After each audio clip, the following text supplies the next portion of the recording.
This is part 2 of our interview with Stefanie Brockhaus and Andy Wolff, the filmmakers behind the documentary On the Other Side of Life, a gritty tale of two brothers growing up in a township in Cape Town, South Africa.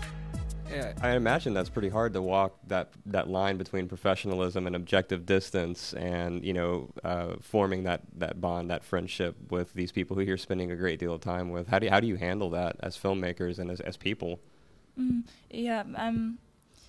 Well, this is our first big project.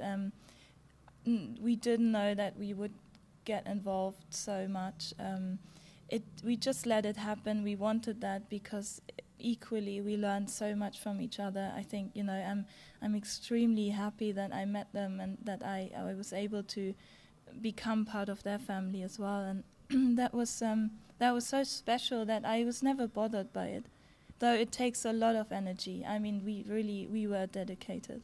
Mm-hmm. So now maybe you have some ideas of it. Yeah, I think it's really, like, some things were really important for us. Like, for example, that we never paid them any money, that they didn't become, like, we had some rules kind of that were putting us in an objective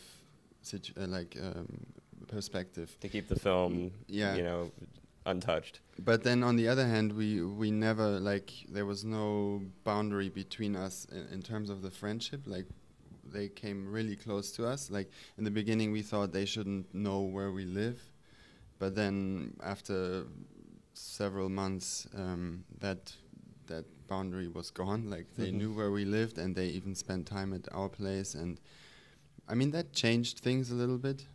But we really became very close, and we didn't hesitate or anything, and I think that's really important if you make a documentary. Maybe not always, but for these types of stories, it is. What are some of the hurdles that you had to overcome in the filmmaking process? I imagine there were quite a few with this project. One of the biggest problems was getting a permit for the prison. That was really tricky. I mean, I'm sure. How did that even come about? Actually, it's not that impossible, but with that prison where they were in, it is quite impossible because it's it's got a really bad reputation. It's one of the biggest prisons in South Africa, and the chief, like the guy who runs the prison, he didn't want any filming at all whatsoever. Like, he said no way. Because he's had really bad press, and he didn't want any spectacular media. So we had to climb up the ladder and finally ended up in the Ministry of Correctional Services in South Africa. And there was one guy who supported, who thought that the project was nice, so we got the permit. And then, I don't know, another boundary or another... Another hurdle, yeah. Perhaps the ritual, because that's also sacred. It's not supposed to be filmed, and white people are not supposed to be part of that. And also, as a woman, you mustn't go anywhere near them during certain periods of time. So we had to negotiate with them, and we talked intensely about this whole filming and our idea behind the film, and how we wanted to present that culture and the ritual. Eventually we found a way to shoot it and to obey the rules, and it completely worked for us because we were never interested in revealing too many secrets, and it was never supposed to be like an ethnographical film about an African ritual. So that was all fine for us, but it took some time to convince them that we weren't going to be exploitive of their culture. Right. I mean, take the time to get comfortable with you and your film. What do you want people to take away from this?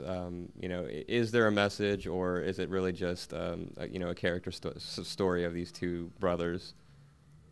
Ideally, I would hope that people see this film and really get a different perspective and understanding of that it's about people, and it's not about, there's so many politics and so many issues attached, and so many ideas and prejudices, and I think when you see the film you realize they are kids, and they're just stuck in the circle, and there's so many other parts of their history and life responsible for them ending up in this situation. And I think it would be important to maybe go and see the film and ask yourself, what is my role in this? Mm-hmm. Or is there anything that maybe I can do or think in my change in my way of thinking, perhaps?